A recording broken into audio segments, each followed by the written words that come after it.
The first official polls have been done in the wake of the LA riots, and the results spell really bad news for Governor Gavin Newsom and California Democrats.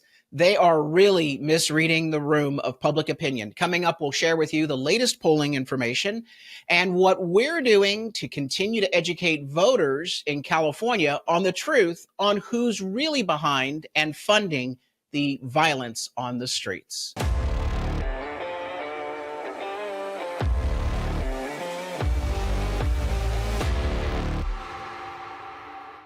I'm Carl DeMaio, chairman of Reform California and a California state representative. I've been telling you for the past week that these riots have been going on, that California Democrats are doubling and tripling down on really, really bad messaging. They're taking a big hit in the court of public opinion.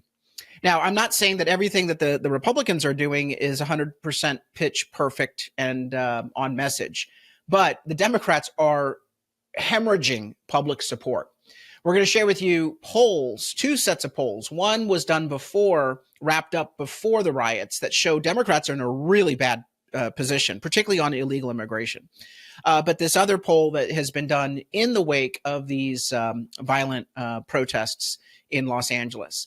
I want to remind you that at Reform California, we are leading the fight to unite Republicans, unite common sense Californians. You don't have to be a Republican to be part of our movement. You can just be fed up with the direction of the state of California, which would make a lot of you out there eligible to be part of this movement.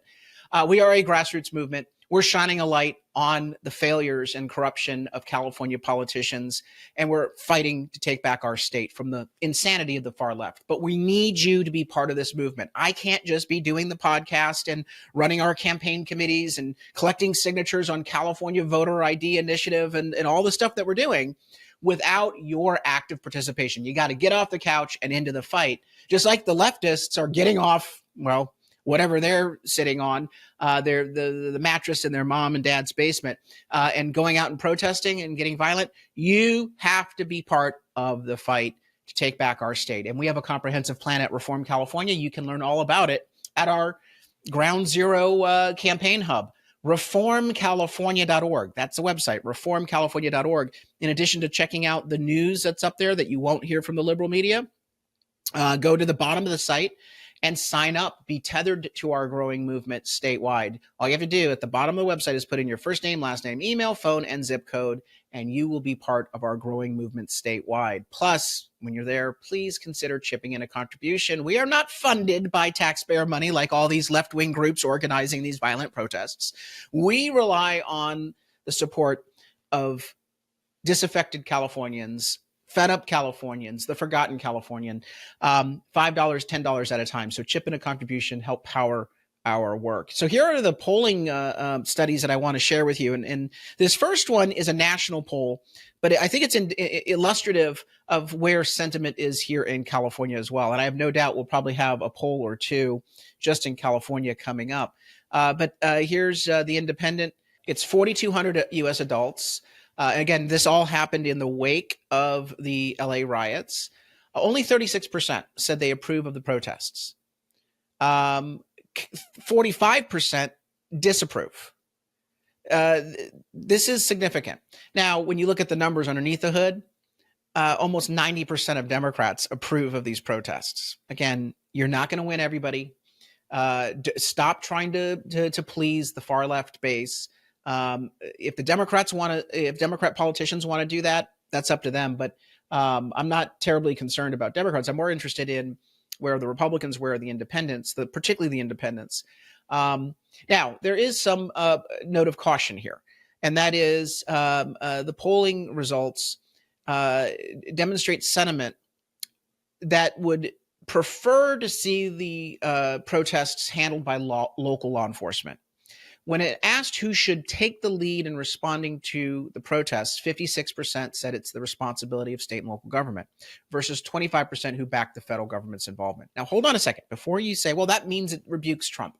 No, I think the local government should be dealing with these issues. The whole reason why Trump had to bring in the feds in the first place is because local authorities and the state authorities in California literally weren't doing their job.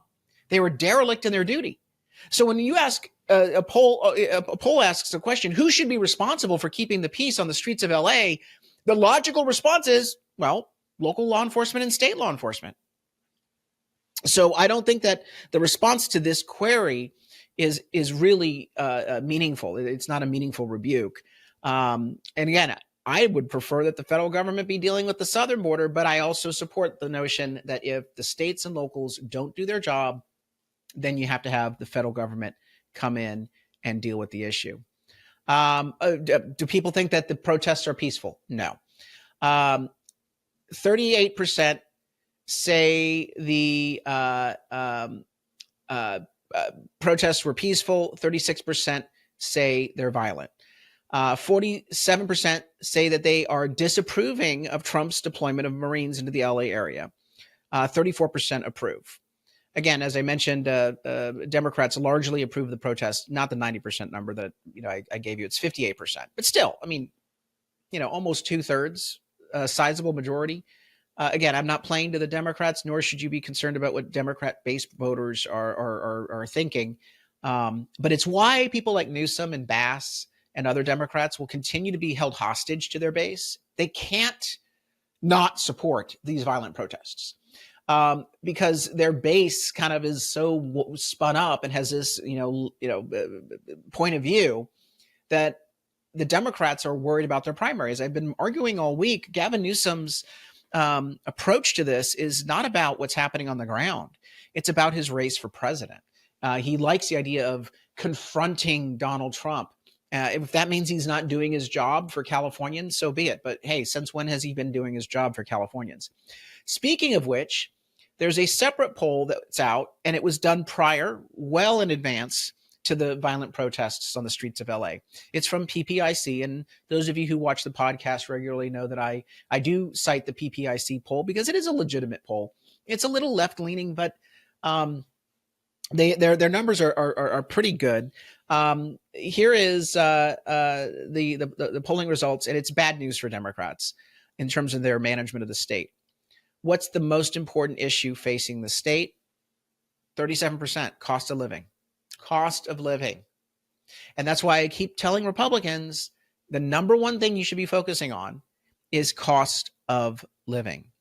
When you go to the rest of the issues, it pretty much trickles down from there into single digits. Now, notice that 15% say housing costs are also an issue. I would actually add the two of those together because I don't know why PPIC separates them.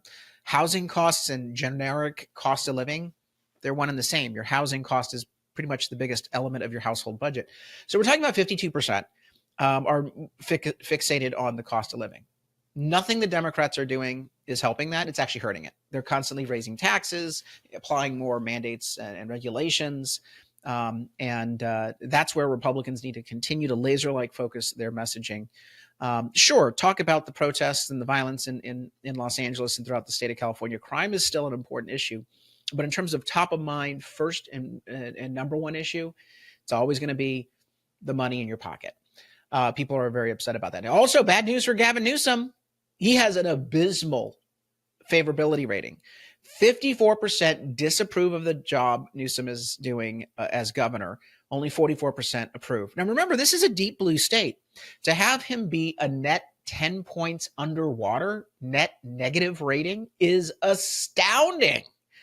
This guy is unpopular in his own state, and yet he's like, oh, I want a promotion. I'm running for president. The legislature, 57% disapprove, 41% approve. Look, I'm not taking it personally. I think my voters are very happy with what I'm doing. And if you're not, well, pick a finger. Let's see here. If you go down to right track, wrong track, this is a very important number that I always want you to look at because it illustrates whether people are going to vote in favor of the change candidate or in favor of the status quo. So if people like the way things are going, the Democrats, who are the supermajority, they're in control of everything, will likely do well in the election. But if they don't like the track the state is on, then voters tend to vote with any candidate or party that's offering change. Right track, wrong track, 39% right track, 60% wrong track. So almost 2/3 say the state's heading in the wrong track. And I will guarantee you that when you look at underneath the numbers, you see a lot of independents saying that we're on the wrong track. That's the only way you get to a 60% number. The Democrats think things are just fine. $8 a gallon gas. It's all wonderful. You shouldn't be putting gas in your car anyway. You should be walking or doing transit. Again, you're not going to win the base Democrat vote, but you can build a supermajority in the state of California based on common sense. The poll shows that. Let's go down here. There's an interesting element on illegal immigration that I want to share with you. And it shows that even in California, perceptions and views on illegal immigration have been changing dramatically. It says here, Medi-Cal, should we be giving healthcare coverage to illegal immigrants in California? Only 41% favor, 58% oppose. This is a big shift when in previous polls, it was a plurality kind of edging towards in favor, but now we're talking about a 17-point disparity, 17-point lead for the opposed side. But more importantly, this question is not framed properly. And this is where I tell Republicans, be careful about how you frame it, because we're not anti-immigrant. We're not anti-poor person. We want to help people. But put it in the context of, if you give undocumented people this coverage, it comes at the expense of a citizen who's poor, who is in need. So it's a contrast of values that we have to also put into the mix that will take a 58% oppose and make it a 70% oppose. So if you rephrase this as, do you favor or oppose providing healthcare coverage to illegal immigrants in California if it means that citizens who are in need of health services will have to do without?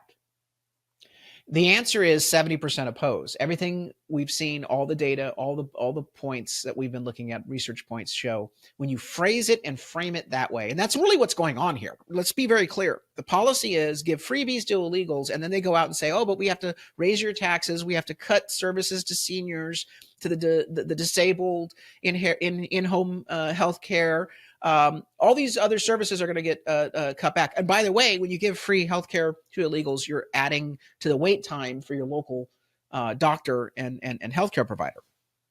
More people in the system, longer wait times. So you get worse coverage as a result. When you put it in the context of the trade-off, that you're hurting citizens, hurting poor people here, the numbers just plummet.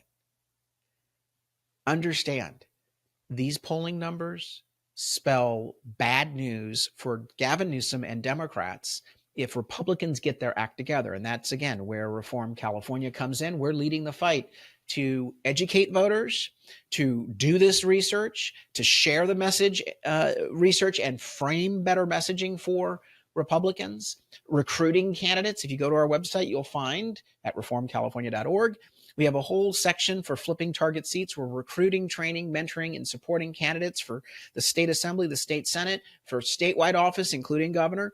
All of these races we are involved in. We're even recruiting candidates for school board, city council, and judgeships locally. We also have our voter ID initiative. We've got to make that thing our top priority, get it on the ballot so we can restore the integrity of elections. All of these issues, and look at all the news stories that we have up there. This is how we take back California. We're leading the fight. No one else is going to come out and save us. We've got to do it ourselves. All of us working together. My job as chairman of Reform California is simply to create the plan and be like the conductor of an orchestra. Your job is to play the instrument. You pick up whatever instrument you're willing to play. Today, I'm hoping that at least you sign up so that you're part of our movement, chip in a contribution, and when the time is right, consider volunteering for one of the candidates that we're supporting or helping us collect signatures on the voter ID initiative. In the meantime, please like this video so we can goose the algorithm. Subscribe to the channel so you're always in touch with what we're covering each and every day with this show at 5 o'clock. Until next time, I'm Carl DeMaio, Chairman of Reform California. Thanks for watching, and I hope you enjoyed this episode. But before you click away, please subscribe to this channel and click that notification button so you get updated when we post new episodes. Plus, like this video and share it with your friends so that we can help spread our message across the state. Reform California with Carl DeMaio is paid for by Carl DeMaio for State Assembly.